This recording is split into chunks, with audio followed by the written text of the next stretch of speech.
This girl had a pitiful life. Every day, she could only eat leftovers from her younger sister. Her sister took the tomato from the bread for her, but she also happily ate it. The leftover portion of the potato chips her sister had eaten, she also didn't hesitate to eat the rest. Even if it was the food that was vomited by her sister, she didn't refuse. Bravo, you can eat anything. These two girls looked quite similar, but the younger sister was more pampered by her mother, while Yang was treated very badly. She had to sleep on a doormat in the hallway. Don't get in the way, her mother said. It turned out that as a teenager, her mother was raped. After that, she gave birth to twins and started a single mother. Because she had to go through an unhappy life, her personality gradually became negative. Therefore, she sometimes loved, sometimes hated her two daughters, and her mother's emotion was also divided into two poles: love her sister and hate her. From a young age, Yang was very obedient, so she never hated her mother, until she met a neighbor. That neighbor thanked her for finding her little dog. After that, she also took Yang home to eat. As a child, Yang was used to having to eat on the ground. She didn't dare eat on the table. The neighbor gave her some cake. This was the first time in her life that she didn't eat others' leftovers. She ate like a starving person. Seeing that, the neighbor didn't laugh at her, but also taught Yang how to eat and drink. The following days, the neighbor always invited her over to the house.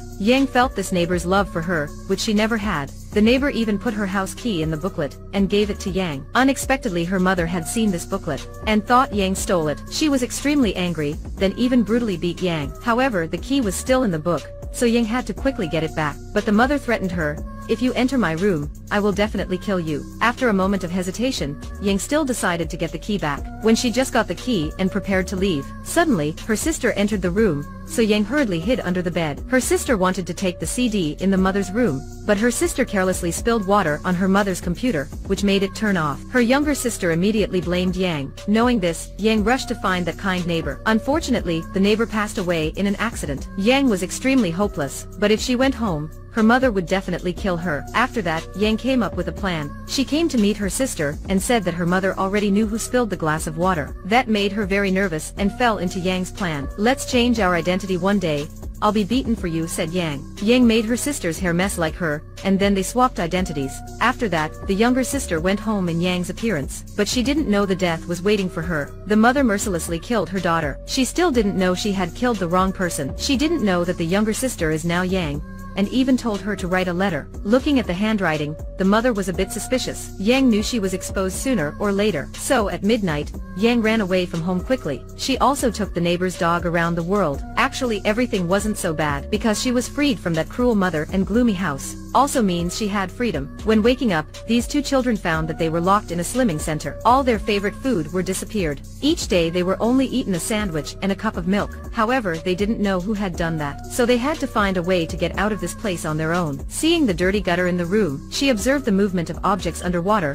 The girl suddenly came up with an idea. She thought there would be a way out here. Although the gutter was small, but with her brother's body, she believed he would get through. However, he didn't want to get down because this gutter was too foul. However, in order to get out of here, he tried to endure, and then took a deep breath to swim outside. When he rose out of the water, there was a woman appearing, which frightened him. "What have you seen? Certainly you and your sister will eventually die," the woman said. Actually, this place had up to 7 secret rooms, in which many women were imprisoned. The exit was also blocked by several iron bars. Apparently, there was no way to escape this room. She also said to the boy, "At 6 o'clock every night, there was a corpse passing through." Knowing this, the sister came up with a way. She told her brother to swim to the other secret rooms, in order to collect unused items. The boy told everyone that many people helping together would definitely escape this place soon. This girl gave him an unused item. "It is probably not needed right now," the girl said. Unexpectedly, these items became important to escape. After collecting many objects, she marked the time when everyone lived here. She surprisingly found out that each person couldn't live more than 7 days. But this modern girl had lived until the 6th day.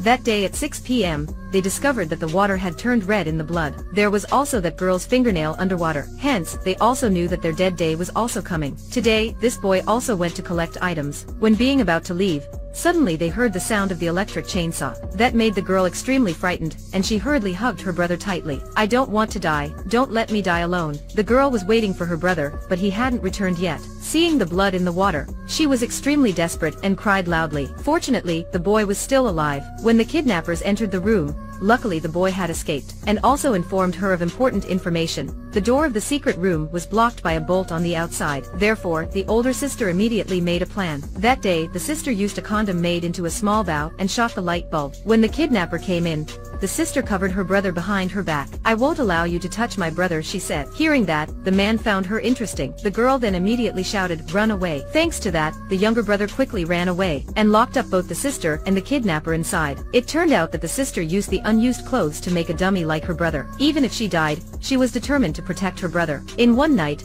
this boy discovered his parents didn't talk to each other anymore. That night, his parents drove out, therefore he was alone at home. Suddenly, he heard a news. There was a couple passing away in a car crash. The boy didn't pay much attention to it, but then, there were strange things happening. His father entered the house without making a sound. "When did you get home?" the boy asked. After that, the mother also suddenly appeared behind him, and reminded him to do his homework. He said that he was allowed to play jigsaw puzzles by his father. However, his mother said, "Your father is not here." The boy was extremely confused. With a tall person like his father, why can't his mom see his dad? Then his father called him to hang out. Before leaving the room, the father even turned off the lights. While the mother was still reading, "Couldn't you see Mom?" asked the boy. Since that day, his father and mother couldn't see each other. The next day, both his parents prepared only 2 servings. His mother told him, "Your father had passed away in an accident." Strangely, his father said the same thing. "Your mother wasn't lucky to survive after the accident." Recalling the news of the day before, he thought his parents might have passed away. He didn't want to believe that, because he wanted to live with both his mom and dad. He used the speech transfer for his parents. Even so, they still quarreled. They made the boy very terrified. Since then, everything has changed. When seeing his father, he couldn't see his mother, and he wouldn't see his father as seeing his mother. Finally, the boy decided to live with his mother. Since then, he no longer saw the father's figure. His parents noticed that he wasn't good, so they immediately took him to the doctor. The doctor asked the boy, "Can you see your father?" No see," he said. It turned out that day his parents was just arguing, and there was no accident. After returning home, they didn't care about each other's existence. That affected the boy's psychology, and even caused him to hallucinate. Therefore, for him, his parents decided to live in harmony with each other. The father tried to talk to him more, but the boy didn't react. Looking at the husband's awkward gesture, the mother laughed. Eventually, the boy also smiled. It turned out that this was the boy's plan to heal parents' feelings. The movie comes here. See you.